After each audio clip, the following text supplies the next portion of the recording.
Fui traída pelo meu marido. E agora, o que é que eu faço, pelo amor de Deus? Tô com muita raiva, tô com muito ódio, mas eu sei que eu tenho que tomar uma decisão. Talvez faça muito tempo que você esteja nessa, ou talvez acabou de acontecer e você ainda não sabe o que fazer. Isso é muito comum acontecer com a gente mulher. Mas eu quero te dizer que muito provavelmente você tinha essa sensação tinha medo de ser traída e você acabou atraindo isso para si. Você precisa mudar o jeito de você pensar para que você não atraia mais situações como essa. E também precisa assumir o teu papel na relação. E com esse marido, eu tenho algumas dicas para te dar. Vem assistir ao vídeo completo que está por aqui e você vai entender certinho o porquê disso e qual decisão que você deve tomar.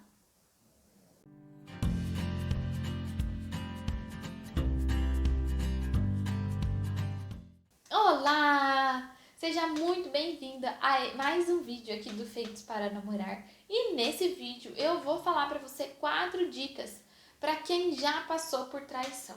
Sim, isso é muito comum chegar pra gente perguntando: ai, meu marido me traiu, meu cônjuge me traiu, o que que eu faço? Como é que eu devo agir agora? Por que que isso aconteceu, né? Eu não sei mais o que eu faço. E a gente sempre fica nessa dúvida. É culpa de alguém? É culpa de quem? Eu tenho que perdoar? Eu tenho que esquecer? Eu tenho que passar por isso? Eu tenho que fingir que não aconteceu? Né? O que que nós devemos fazer depois de uma traição? Hoje a gente vai conversar e eu vou te dar 4 dicas e vou fazer você entender o porquê isso aconteceu. Tá pronta? Vamos lá?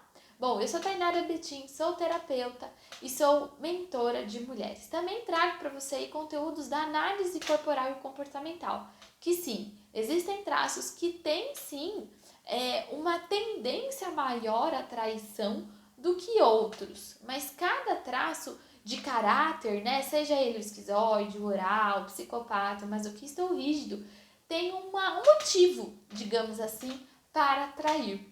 Eu vou falar muito rápido sobre cada um deles, o motivo de cada um trair, para você identificar aí no teu cônjuge qual é mais presente na vida dele, por que que ele te traiu.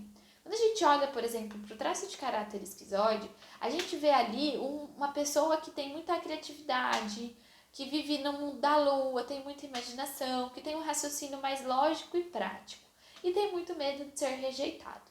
Então, quando a gente olha para a questão da traição, a gente vê que assim, eu me sinto um pouco rejeitada no casamento, tenho medo de ser rejeitada pelos outros, mas tenho aqui na minha imaginação que se eu encontrar uma outra mulher, essa mulher vai me aceitar. Nossa, tal. E essa pessoa, esse traço, começa a imaginar como seria o relacionamento sexual com outra pessoa. E acaba se envolvendo com aquela pessoa que às vezes convive com ele e que dá atenção às ideias dele sem rejeitar. Então, às vezes, não tem espaço dentro de casa para contar uma história, para contar uma ideia, para jogar papo fora. Sempre vem com cobrança. Esse traço, ele vai buscar lá fora alguém que escute as suas ideias. E aí ele pode se envolver, sim, num relacionamento que vai levar ele para um ato de traição. Quando a gente olha para o traço de caráter oral, é um traço que quer contato físico, que busca estar com as pessoas, que busca se comunicar, que quer toque físico. E muitas vezes dentro de um relacionamento, isso acaba se complicando um pouco. Os dois, marido e mulher, começam a se distanciar do outro e a pessoa de traço de caráter oral muito alto pode se sentir abandonado ou abandonada. E aí, essa pessoa que tem esse traço muito evidente na dor, vai buscar sim alguém que lhe dê atenção, que dê contato físico. Então, às vezes, aquela pessoa que conheceu, que pega, que dá um abraço, que pega na mão, que tem contato físico e vai se envolver não com a pessoa em si, mas com o contato físico que há. Então, às vezes falta em casa e começa a ver isso lá fora, tá?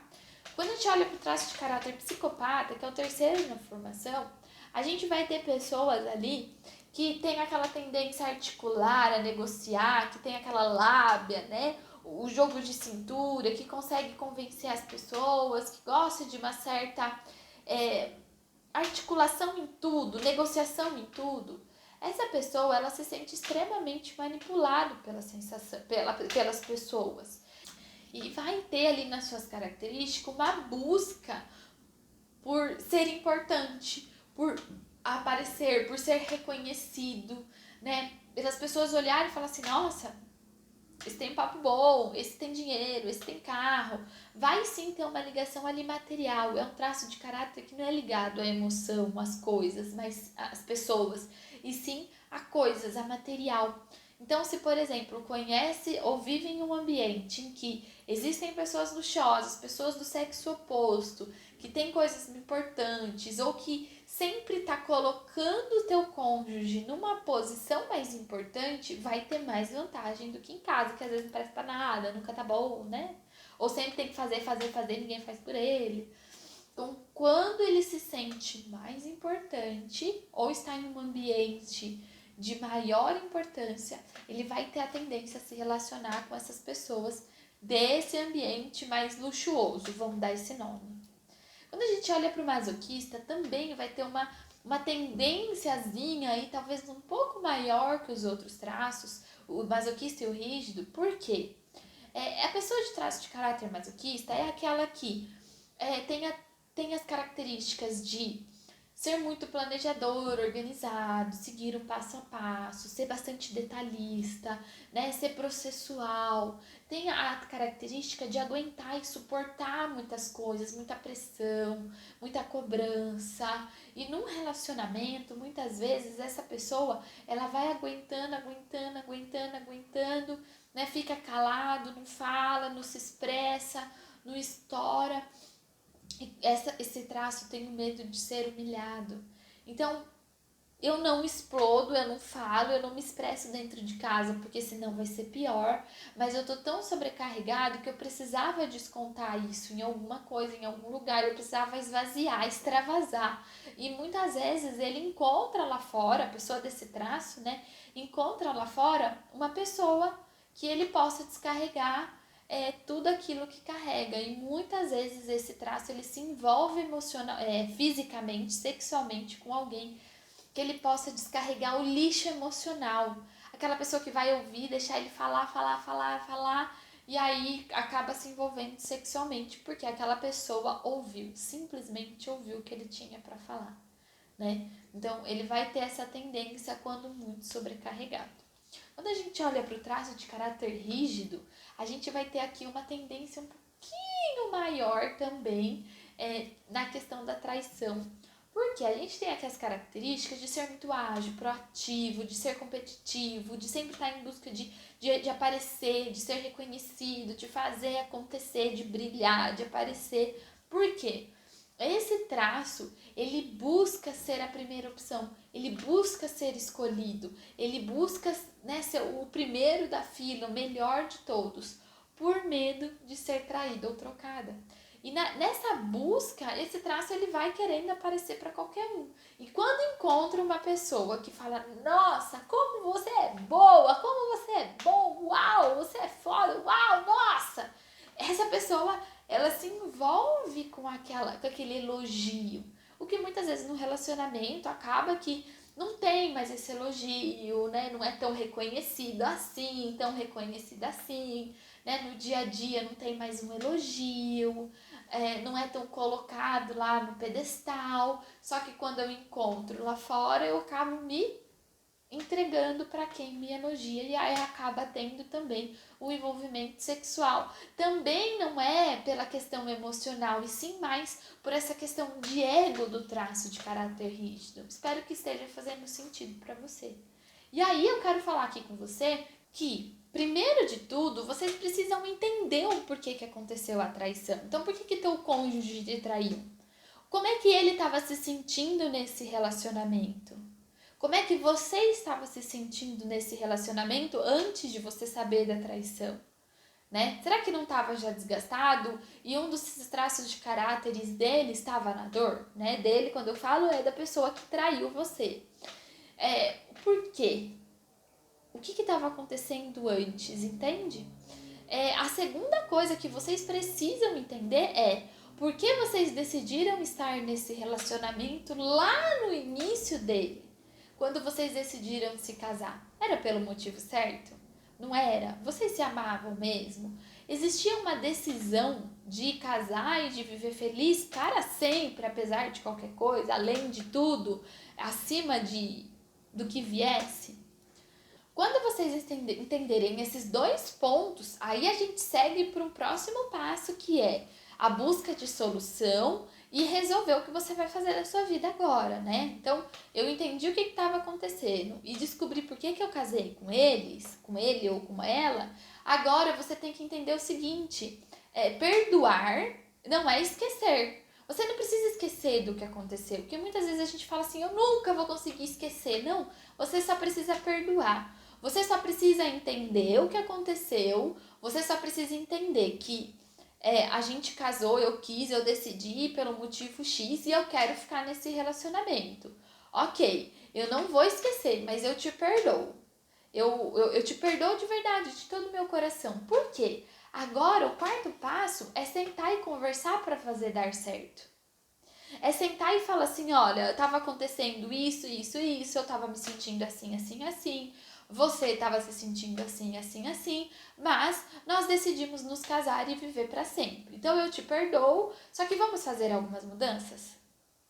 Vamos fazer o seguinte, ó, você estava se sentindo, sei lá, vamos lá, humilhado, sobrecarregado. Você estava sentindo que estava um monte de pressão em cima de você e eu não estava te ouvindo. Então tá, vamos combinar o seguinte, quinta-feira à noite vai ser dia do lixo.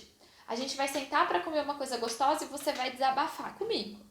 Você vai poder falar o que você quiser. Eu prometo que eu vou ouvir e pronto. A pessoa vai ter um ambiente para jogar o lixo fora, ela não vai precisar encontrá-la fora de casa. Ai, tudo bem, eu também estava me sentindo sobrecarregada, eu estava colocando em cima de você porque eu achei que você estava aguentando.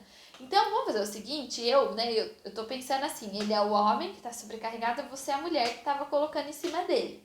Eu sou mulher, eu preciso às vezes de um tempo para mim. Então, vamos fazer o seguinte, de quinta-feira à tarde, antes de você jogar o seu lixo para fora, eu vou tirar uma folga. Eu vou fazer minha unha, eu vou passear na casa da minha mãe, eu vou passear no shopping, tomar um café sozinha. Pode ser? Ah, pode, pronto, combinado. Então tá, então você vai, desestressa e vem e me escuta. Combinado, pronto. Essa vai ser a mudança efetiva no seu relacionamento. Ah, Tainara, não, mas sabe o que é? Eu entendi o porquê, ou como é que a gente estava antes, eu entendi a pessoa que me traiu, entendi o porquê que a gente resolveu estar nesse relacionamento, só que eu não quero continuar. Ótimo, então perdoe, dê um jeito de perdoar, entre em contato com Deus, com a sua crença espiritual, com a sua religião, porque é preciso perdoar. E de novo, senta e conversa. Olha, tava acontecendo assim, a gente não tá em sintonia mais. Eu sei que a gente decidiu casar, mas eu nem sei se foi pelo motivo certo. Só que daqui pra frente não dá mais. Vamos ver como é que a gente vai ficar? Também é uma forma adulta de se responsabilizar e finalizar um relacionamento. Só que essa segunda opção eu não gosto muito. Vou ser bem sincero pra você. Por quê? Se Deus fez a gente para casar e viver até a morte, poxa, você precisa aprender a lidar com isso. E como eu disse, sempre existe os dois lados. Existe como o traidor se sente e como a traída está se sentindo. O que é que os dois estavam fazendo antes da traição para chegar nesse ponto?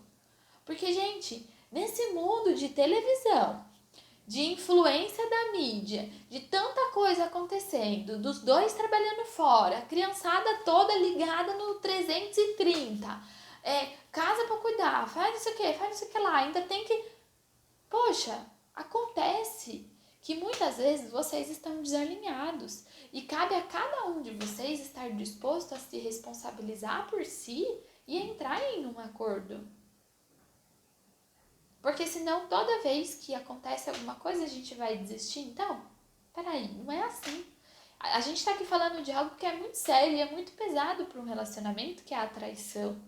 Mas se a gente olhar para os dois lados, a gente pode consertar isso. E pode sim entrar num acordo, restaurar a confiança, restaurar a conexão de vocês, restaurar o amor, restaurar o namoro e fazer com que esse casamento se fortaleça cada vez mais. Então, mulher, olhe para os dois lados. Homem, olhe para os dois lados. E decidam juntos se vocês vão estar nessa para resolver ou não. Porque se um não quiser, é hora realmente de pôr um ponto final nesse casamento. Mas se os dois estiverem afim, entrem em um acordo. E se for preciso, busquem ajuda para que esse acordo aconteça. Eu espero que tenha te ajudado, que tenha te dado uma luz no fim do túnel. Para finalizar esse vídeo, eu só quero te lembrar que a pessoa que traiu e a pessoa traída não foi a primeira vez que se sentiu assim. A primeira traição na nossa vida acontece lá dos 4 ou 6 anos de vida, quando a gente se sente traída e trocada pelos nossos pais. Porque, menino, mulher, o teu pai, muitas vezes, ele deve ter te trocado, te traído pelo trabalho, pela sua mãe, pela sua irmã, pelos seus irmãos. E você sentiu essa dor. Homem, menino, provavelmente, quando você tinha essa idade, você também se sentiu traído e trocado pela tua mãe, porque ela escolheu teu pai, teus irmãos, a casa, e não você. Então, a primeira traição aconteceu lá atrás, e é pra lá que você precisa se curar. Fica a dica, hein? Até o próximo vídeo.